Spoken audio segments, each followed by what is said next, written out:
حضرت عمر رضی اللہ تعالیٰ عنہ نے حضرت علی رضی اللہ تعالیٰ عنہ سے درخواست کی کہ میں بوڑھا ہو گیا ہوں، مجھے شادی کی حاجت نہیں ہے،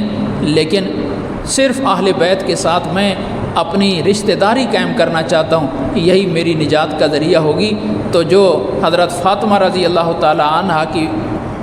صاحبزادی حضرت حسن حسین رضی اللہ تعالیٰ عنہما کی بہن حضرت ام کلثوم، ان کا آپ مجھے نکاح اور رشتہ دے دیں تاکہ میری اہل بیت سے رشتہ داری قائم ہو جائے۔ تو حضرت عمر رضی اللہ تعالیٰ عنہ کا نکاح ہوا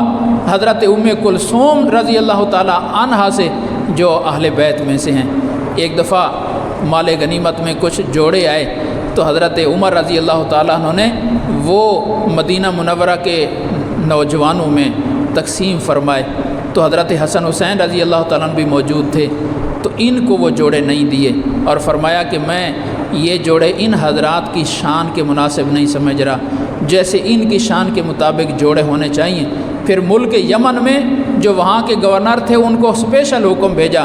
کہ خاص قسم کے جوڑے وہاں اعلیٰ ترین جوڑے 2 بھیجو، میں نے ان شہزادوں کو پہنانے ہیں۔ تو وہاں سے 2 قیمتی جوڑے آئے اور ان حضرات کو پہنائے، فرمایا اب میری آنکھیں ٹھنڈی ہوئی ہیں، جو ان کی شان کے مطابق جوڑے تھے پھر وہ میں نے ان کو پہنائے۔ تو اہل بیت کرام کے ساتھ محبت صحابہ کرام نے فرمائی ہے، اس لیے کہ رسول اللہ صلی اللہ علیہ وسلم کی محبت یہ حضرات دیکھ رہے تھے، جان رہے تھے کہ حضور صلی اللہ علیہ وسلم کو ان کے ساتھ محبت ہے۔ اسی وجہ سے آج اہل السنت والجماعت کا بچہ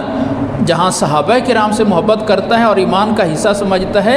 اہل بیت کرام کے ایک ایک فرد سے محبت کرتا ہے اور اس کو اپنی ایمان کا حصہ سمجھتا ہے۔ اور اہل سنت والجماعت ہی واحد جماعت ہے جن کے مذہب کی بنیاد نفرت پر نہیں ہے، بغض پر نہیں ہے، گالی پر نہیں ہے، بلکہ محبت پر ہے، سب سے محبت پر ہے، کسی سے اختلاف نہیں ہے۔